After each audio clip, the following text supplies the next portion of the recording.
బంగ్లాదేశ్ తగలబడిపోతుంది. ఢాకా, చిట్టగాంగ్ ఇలా ఏ సిటీ తీసుకున్నా గూడా ఇప్పుడక్కడ నిరసనలు, అల్లర్లు, బాంబు దాడులు, పోలీస్ స్టేషన్‌ల పేల్చివేతలు ఇవే కనిపిస్తున్నాయి, వినిపిస్తున్నాయి గూడా. దీనికంతటికి కారణం ఏంటంటే ఈరోజు నవంబర్ 17 సోమవారం రోజు షేక్ హసీనా పైన ఉన్న ఆరోపణలు, తన పైన వేసిన కేసులకి తుది తీర్పు అనేది కోర్టు ఇస్తుంది.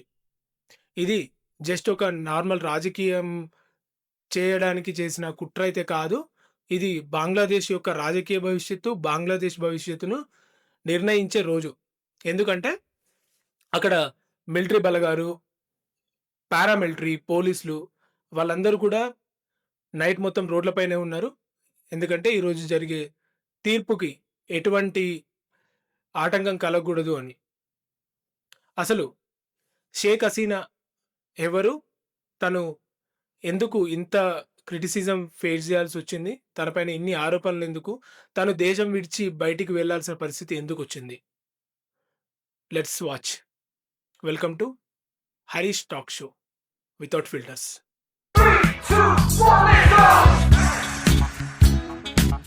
అసలు నిన్న రాత్రి బంగ్లాదేశ్ నిద్రపోలేదు. ఎందుకు అంటే అక్కడ పోలీస్ స్టేషన్కి నిప్పు పెట్టారు. పోలీస్ స్టేషన్లో ఉన్న వెహికల్స్ యార్డ్కి నిప్పు పెట్టారు. యూనిస్ ఇంటి ముందు 2 క్రూడ్ బాంబులు దాడి జరిగింది. అట్లాగే నగరంలో ఉన్న వివిధ జంక్షన్లలో కూడా చాలా మట్టుకు అల్లర్లు జరిగాయి. చాలా ఆస్తి నష్టం కూడా సంభవించింది. అట్లానే ఈ ఇంట్రీమ్ గవర్నమెంట్ హెడ్ ఎవరైతే ఉన్నారో యూనిస్ గవర్నమెంట్, వాళ్ళకి చెందిన గ్రామీణ బ్యాంక్కి కూడా నిప్పు పెట్టారు. ఆ బ్యాంక్ని పెట్రోల్ బాంబులతో కూడా పేల్చేశారు. అట్లానే పార్క్ చేసి ఉన్న బస్సులను కూడా దగ్ధం చేశారు. ఆ ఘటనలో ఒక డ్రైవర్ కూడా మృతి చెందాడు. అసలు ఇంత మారణహోమం జరగడానికి కారణం ఏంటి? షేక్ హసీనా పైన ఇంత నెగిటివిటీ రావడానికి కారణం ఏంటి? దీని వెనుక డీప్ స్టేట్ హస్తం ఉందా? అమెరికా హస్తం ఉందా? ఎందుకంటే అమెరికాకి, యుఎస్కి ఇక్కడ సౌత్ ఏషియాలో పట్టు నిలుపుకోవడం అనేది చాలా ఇంపార్టెంట్. అటు ఆఫ్ఘనిస్తాన్లో కానీ, పాకిస్తాన్లో కానీ చాలా మటుకు గవర్నమెంట్స్ని అమెరికా తన గుప్పిట్లో పెట్టుకుంటుంది. ఇన్ఫ్యాక్ట్ డీప్ స్టేట్ గుప్పిట్లో పెట్టుకుంటుంది. ఎప్పుడైతే సిఐఏ అధికారులు బంగ్లాదేశ్లోకి ప్రవేశించారో అక్కడి నుంచి ఇది స్టార్ట్ అయిందని చెప్పాలి. సిఐఏ అధికారులు ఇప్పుడు బంగ్లాదేశ్లో జరుగుతున్న పరిస్థితులు లాస్ట్ ఇయర్ నుంచి ఇప్పటి వరకు చూస్తే మీకే అర్థమవుతుంది. ఇక ఢాకా పోలీస్ కమిషనర్ ఎవరైతే ఉన్నారో డైరెక్ట్గా ఆర్డర్ కూడా ఇచ్చారు. ఎప్పుడైతే బస్సులకు నిప్పు పెట్టి వాటిని ధ్వంసం చేస్తారో, మన లాలో కూడా ఉంది, అట్లాంటి వాళ్ళకి షూటెడ్ సైట్ ఆర్డర్స్ కూడా ఇవ్వడం జరుగుతుంది. ఈ అల్లర్లు అనేవి బాటిల్స్ విసిరేసే దగ్గర నుంచి బ్యాటిల్ వరకు వెళ్ళాయని చెప్పొచ్చు. అసలు షేక్ హసీనా వయసు 78 సంవత్సరాలు. తనకి చాలా రాజకీయ పరంగా ఎక్స్పీరియన్స్ ఉంది. వాళ్ళ ఇంట్లోనే బంగ్లాదేశ్ రాజకీయం స్టార్ట్ అయిందని చెప్పాలి. ఎందుకంటే తన ఫాదరే ఒక ఫస్ట్ ప్రెసిడెంట్ ఆఫ్ బంగ్లాదేశ్.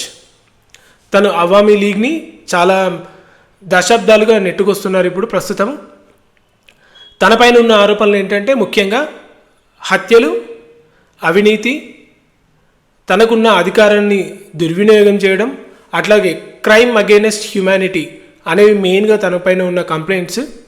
దాదాపు 400కు పైగా కేసులు ఉన్నాయి. అందులో 300కు పైగా కేసులు హత్య ఆరోపణలు.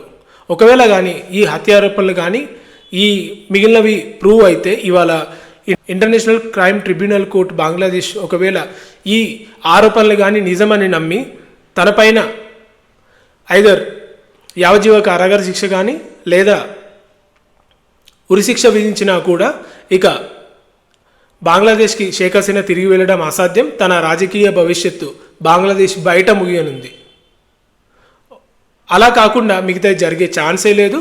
సో ఇప్పుడు జరుగుతున్న అల్లర్లు షేక్ హసీనా మద్దతుదారులు చేపిస్తున్నారా, లేదా ఆ ముసుగులో ఎవరైనా డీప్ స్టేట్ పాలిటిక్స్ చేస్తున్నారా అనేది ఇంకా తెలియాలి. అయితే ఈ ప్రాసిక్యూటర్స్ ఏం డిమాండ్ చేస్తున్నారంటే షేక్ హసీనా చేసిన పనుల వల్ల, షేక్ హసీనా చేపించిన హత్యల వల్ల ఎవరైతే కుటుంబాలు నష్టపోయాయో ఆ కుటుంబాలకి షేక్ హసీనాకు చెందిన ఆస్తులని షేక్ హసీనాకు చెందిన ఆస్తుల నుంచి వచ్చే డబ్బులని ఇవ్వాలి ఆ ప్రాపర్టీస్ని వాళ్ళకి ఇవ్వాలి అని చెప్పి డిమాండ్ చేస్తున్నారు.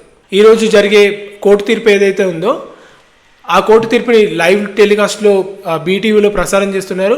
అలాగే ఢాకా మిగతా ముఖ్యమైన నగరాల్లో లైవ్ టెలికాస్ట్ కూడా బయట స్క్రీన్స్ పెట్టి ప్రొజెక్ట్ చేస్తున్నారు.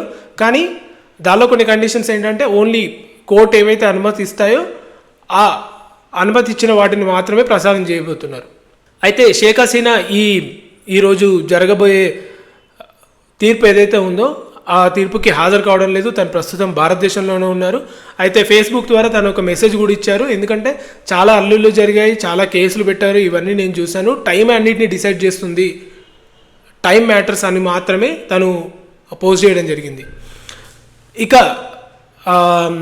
Bangladesh home adviser, interim home adviser ఎవరైతే ఉన్నారో జహంగీర్ ఆలం చౌదరి తీర్పు ఏదైనా సరే దాన్ని వెంటనే అమలు చేయాలి అని డిమాండ్ చేస్తున్నారు. అంటే ఈరోజు బంగ్లాదేశ్ ఏదైతే తీర్పు చెప్తారో అది కోర్టు తీర్పు అనేది బంగ్లాదేశ్ యొక్క భవిష్యత్తు నిర్ణయించబోయే రోజు.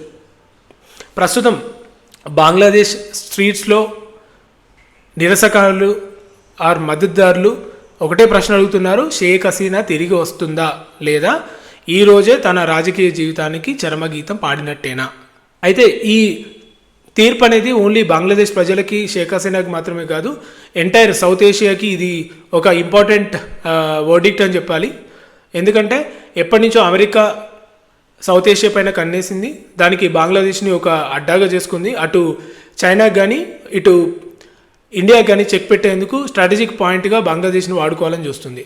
అందుకోసమే ఒక నోబెల్ అవార్డు గ్రహీత, అలాగే ప్రస్తుతం ఇంటర్మ్ గవర్నమెంట్ రన్ చేస్తున్న యూనిస్ ఎవరైతే ఉన్నారో అతను అందరికీ తెలిసిన విషయమే, యుఎస్ అపాయింట్ చేసిందా లేదంటే డీప్ స్టేట్ అపాయింట్ చేసిందా. లెట్స్ వెయిట్ అండ్ సీ ఈరోజు ఏం జరగబోతుంది మన నెక్స్ట్ అప్డేట్స్లో మనం తెలుసుకుందాం. ఈ వీడియోని మీరు ఇంతవరకు చూసారంటే మీకు ఎంతో కొంత ఇన్ఫర్మేషన్ వచ్చినట్టు ఉంది. సో ఇట్లాంటి ఇన్ఫర్మేషన్ మరింత కావాలంటే ఈ వీడియోని లైక్ చేయండి, షేర్ చేయండి, సబ్స్క్రైబ్ చేయండి.